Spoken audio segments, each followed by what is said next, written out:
All right, today's the time where we're going to start fixing things and assembling things and doing things little by little. I don't think I'm going to do anything in any exact order, such as playfield first, boards first, wiring first. I'm just going to kind of jump around here. And the reason I'm going to do that is because I still don't have everything I need. I still don't have my power driver board back. I'm still waiting for the ASIC chips for the CPU board. That was broken, the original ASIC. But I do have a ton of little things to do. So I'm just going to go ahead and start doing those little things. And one of the things I've started to do is I've started to put the flipper button boards or flipper boards back in, for lack of a better term. I have you on a tripod here, so I'll try to do the best I can with this. So you see right here where I screwed it back to the cabinet. This was floating free. I found the screws in the bottom of the cabinet. Matter of fact, I found a lot of different screws and everything on the bottom of the cabinet. I get a little magnetic bowl. I throw them all in here, and usually you'll find almost everything that you need is in the bottom of the cabinet, because that's where they dumped it when they were taking these things apart. So anyway, I got that down here. There is a service bulletin that Williams put out. You could find it on PinWiki if you look. Oops, sorry, there we go. Find it on PinWiki if you look, where they advised operators to move these boards, I believe, up a notch.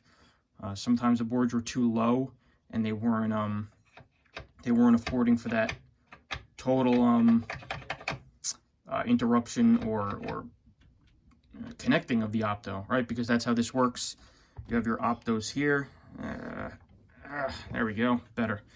You have your optos here, right? And these little plastic things are in the middle. They're interrupting the opto beam. And when you push your flipper button, you let the opto connect, and that's how the computer knows, the pinball machine knows that you've pressed your flipper button, right? And two of them here, right, for more than one flipper. Indiana Jones only has one or two flippers, one on each side. So the trick is, if one of these optos goes bad, you flip them, desolder them, and flip them, and you could use the other opto. Being that these were floating free in the cabinet, God only knows if these are good or bad. I think they were still connected to the wiring harness, but we'll see. But I digress. So that's the way that works, is they wanted you to either move it up or down. I forget. There were two sets of holes for the top and bottom screws, so somebody obviously did do that at one point. I forget if it advised you to move them up or down, now that I think about it. So we'll leave them the way they are. We could always adjust them later. They're two screws, one on the bottom, one on the top. And we've done that for this one, and you can see we have a spring in that button, like every other arcade button in the world, for any leaf button actually. We have a spring in there, and that is making the button go in and out on its own. However, for one on this side, it is not going. Let's see if I can get you in the center of the frame. There we go. It is not going in and out. It's just kind of loosey-goosey. So what we're going to do is we're going to take this this cap nut off, and we're going to open up that button. We should probably clean it too, right? But we're going to open up the button, and we're going to take a look at the spring, and I have a ton of button springs. So we're going to do that in 2 seconds. All right. So we've gone and gotten a spare button, and we took the little C-clip out of the ridge here, and that enables us to take our button apart, like so. And on this shaft is a spring. It's a little conical spring. Hopefully I'm getting this all in the frame for you guys. No, I'm not. There we go. Is a little conical spring inside this button. All right? And that's the spring that's either broken or missing for our button right here. So we'll get this button apart. Put this button aside. Have our spring. Wonderful. And all we're going to do is we're going to take a crummy pair of needle nose pliers, and we are just going to grip this the best we can. They're usually not too tight. We're just going to turn it and loosen it a little bit. Ow! Whew! That hurt. Loosen a little bit. Trying to do this from the other side of the cabinet while trying to keep this in frame definitely poses some challenges, I'll tell you.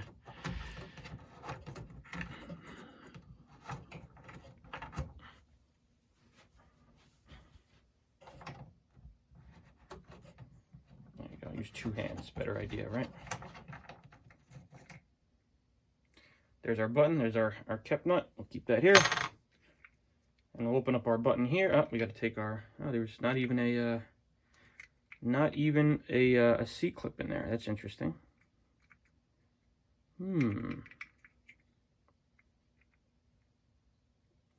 These buttons are a pain in the neck.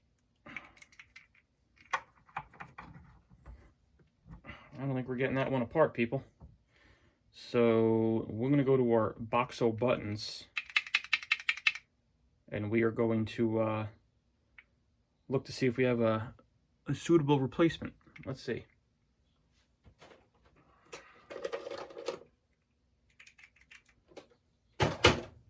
And voila.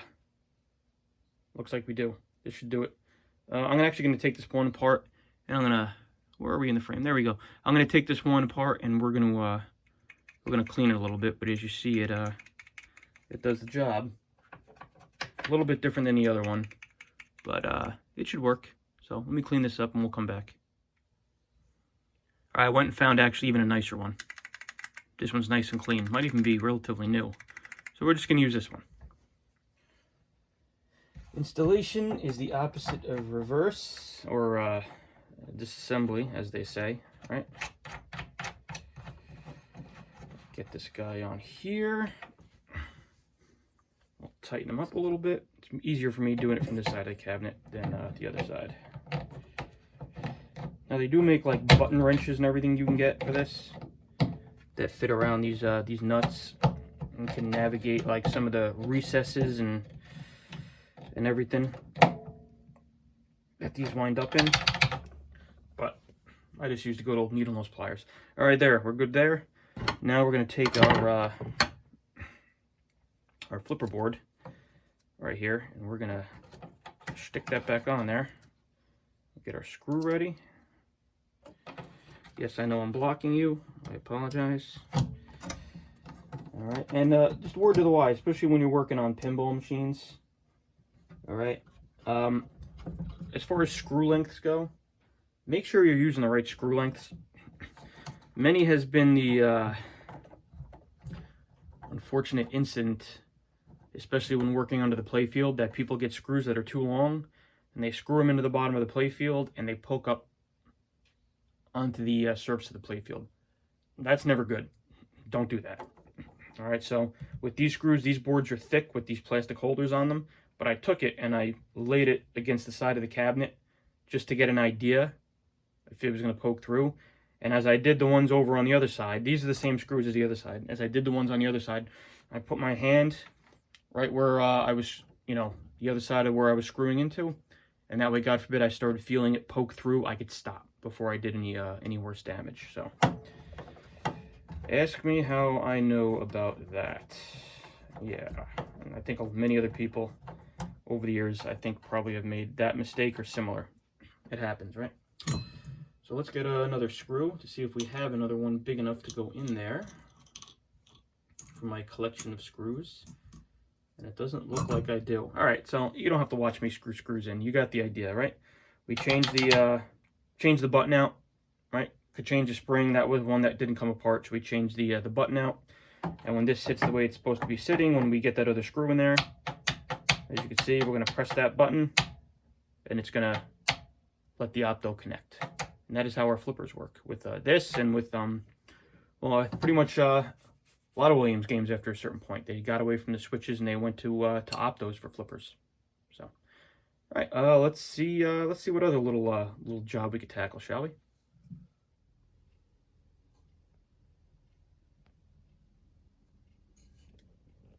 All right, let's get you in view here. Not sure how much you can see what I'm doing, but if it comes out good, I'll post it. So what I did right here, this is our ball trough switch. All right, make sure you're in the frame here. Okay, you are. This is our ball trough switch. Many switches need a diode. So what I did before putting this in the machine is I soldered a diode to our trough switch. Now, I did a little weird. If you look, this wasn't a mistake.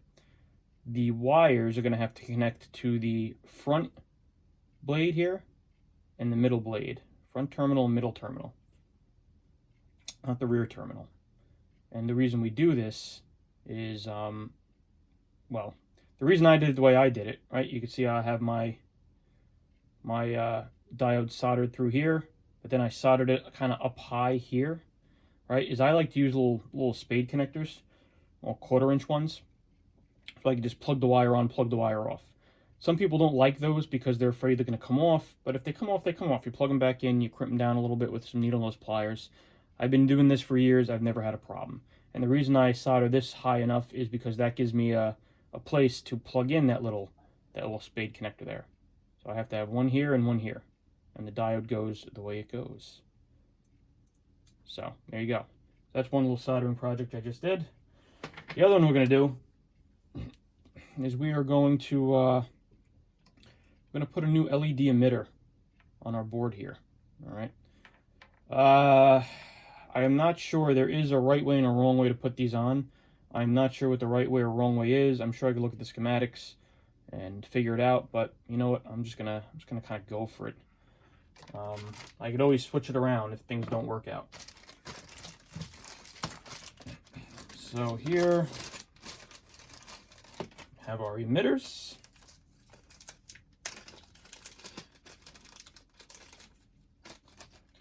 Make sure we close that up so we don't lose any. There's a little doohickey here. This is our emitter.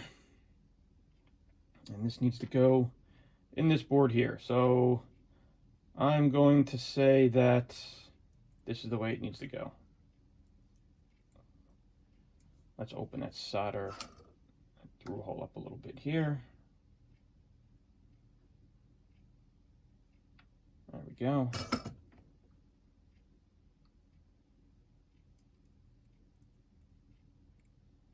Maybe not enough. Maybe not enough. Yeah. All right. I got my little helping hands here. I could just put him there. Make sure I'm not pinching any wires that I don't want to pinch. And what we're going to do is we're going to heat the solder on this board because I am too lazy to get my desoldering gun out or get a solder pullet or braid or anything. There we go. And I'm just going to heat it up so it lets me put this through. And there we go. Boom. Very nice. Now I'm going to go back here and I'm going to tack it in real quick. So if I move this, it doesn't want to come out.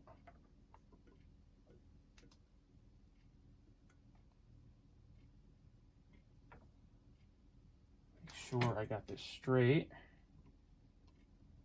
Heat it, straighten it out, and let it cool. Like that. That's nice and straight. Then we could do this and get to the through holes in the back. Hopefully you can see what I'm doing.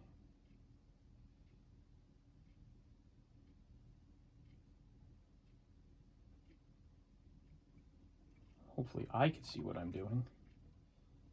That's better.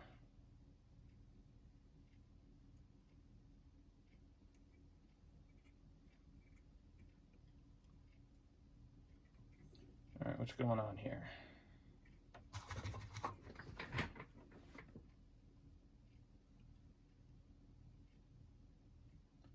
There we go. Make sure we got a good joint there.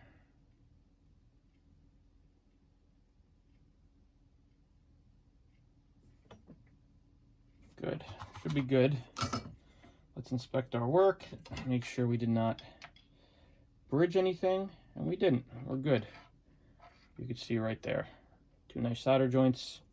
When I cut this, usually we cut these leads, semi-flush with the solder joints. I'm going to leave them a little bit long. That way, if we do have to flip it over, it's, not going to be as fiddly to get it back in there. So, what do you say we leave them about there? Okay, we'll space them out. Make sure they don't touch, but we could always, there should be room in the machine for this without this shorting on anything. We'll leave it like that, and then if it winds up we did a good job and it's correct, then we'll come and we'll snip those flush. So All right, there you go. And we'll put these back in the machine. All right, so for those for these that little emitter and opto, the one that was in the little harness that was in the bottom of the cabinet that we just worked on, that was right here. And this looks like it's for the idle, to pop the balls into the idle and then onto the playfield. Now, this is the best angle I can get. I don't know how good this is going to be, and I'm probably going to block you. If I do, I'm sorry, but I really can't do much about that. So, these tiny little screws, where are we? Right here. These are tiny little screws that have to go in there. So these are going to be a little bit of a pain.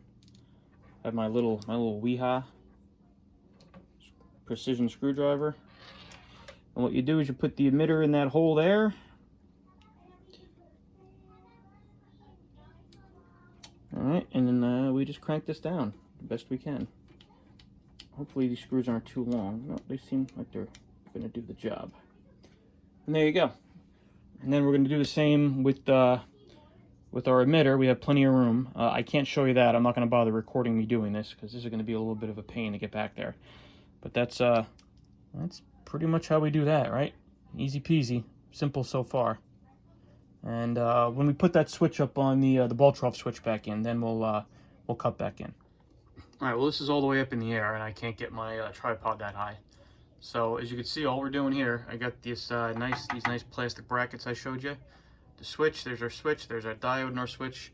And we're going to screw this into 2 screws, and it's going to sit there. And we have our ball trough switch back, and that basically tells the game that you got a ball sitting in the trough. Hasn't been fired yet. All right. Not too much to say about that. You know what I'll do? I'll show you. When I get the new connectors on, I'll show you, and I'll put the connectors on. And yeah, that way you could just take a look at that. But not too much I could really show you when it comes to this. So, cool. And there's our trough switch. That one on good, that one on good. This is holding pretty good. Our diode, obviously. Bend that out just a little bit. Yeah, there we go. Easy peasy. So, that's the end of that little job. Let's see what other little stuff we could tackle. All right.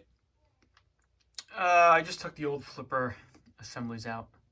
Put the new ones in. There's really not a whole lot for me to show you there. It's just unscrewing one assembly and screwing in another. The only thing I will say is while doing that, I found a stripped screw hole. All right. Now, if you look here, the screw on the left might be hard to tell, but that's a little bit thicker than the screw on the right, and that's what you want to do. All right.